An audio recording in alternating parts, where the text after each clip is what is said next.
how you doing, people? It's been a while, but I haven't been sitting on my laurels. So let me update you again. Okay, so we're doing the installation in the shop.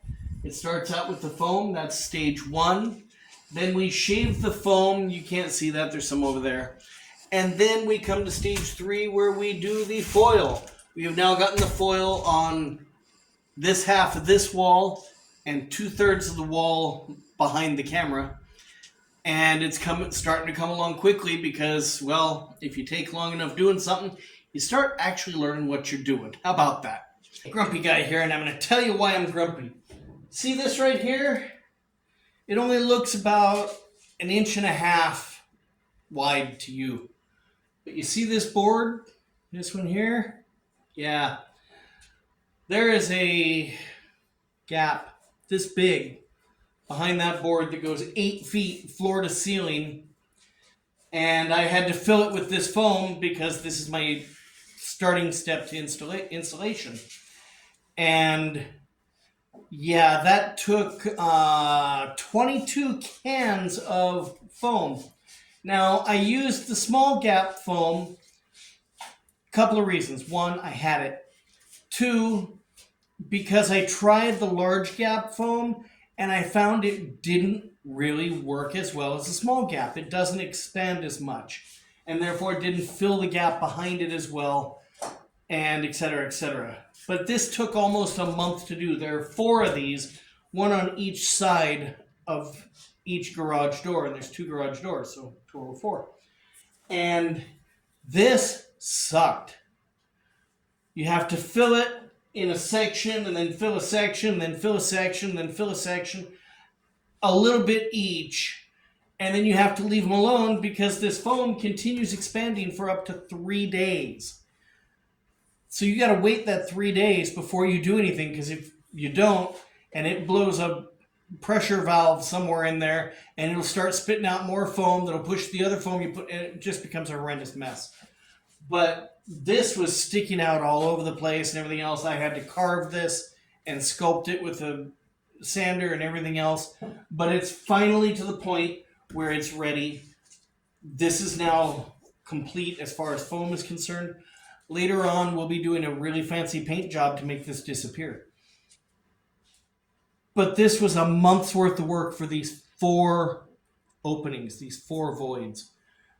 It's a tremendous amount of work, time, effort, and materials for such a simple, stupid thing.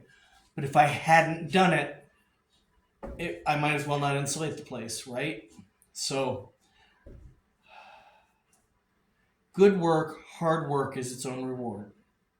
So, check it out. Do you remember this wall? There was a wall here. It's been a lot of work removing that wall. Every one of these boards, I had to hand pound a twisted nail. You know those ones in the pallets that sometimes you're trying to pull out when you're making fire? And those things hold really well. Well, the reason they're in there is because they're actually adding structural support to the roof and the upper carriage up here. Now, with that said, you gotta see this. This right here is a 4x4. This is a 6x6.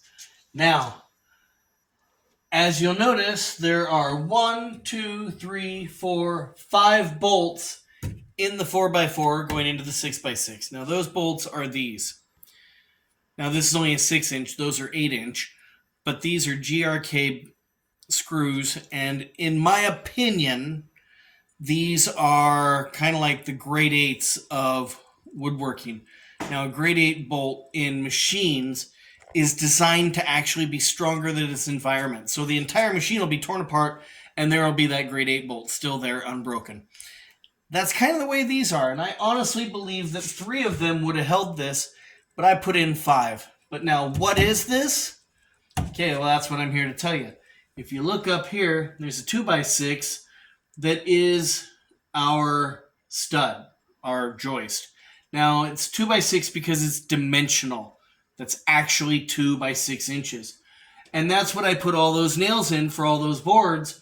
But then when I got over here, I realized that board actually misses the 2 by 6 by more than 1/4 inch.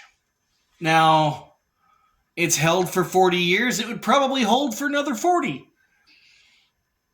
I don't build that way. I don't think that way. I over-engineer everything. So I have this 2x6 or 4x4 that was part of the door jamb right here. And I took it and I put a notch to accept the 2x6 up there. And then I went through the 4x4 into the 6x6 with 8-inch grade 8 bolt, or GRK, my opinion, grade 8. And so that's going to hold that together. Now, yes, I understand it doesn't quite reach the floor. It's okay. I will be adding another piece to make sure that it reaches all the way through. And I'll also be adding another bolt, another screw or two to it. But the people who built this really overbuilt it on all kinds of levels. And it really surprised me that they left that gap up there. I didn't like it. It was probably fine. I added something to make it better. So my apologies. I did not have my camera with me yesterday. So what we did is we started taking the chipboard off this wall and, doing the foaming and whatnot. Step one, right?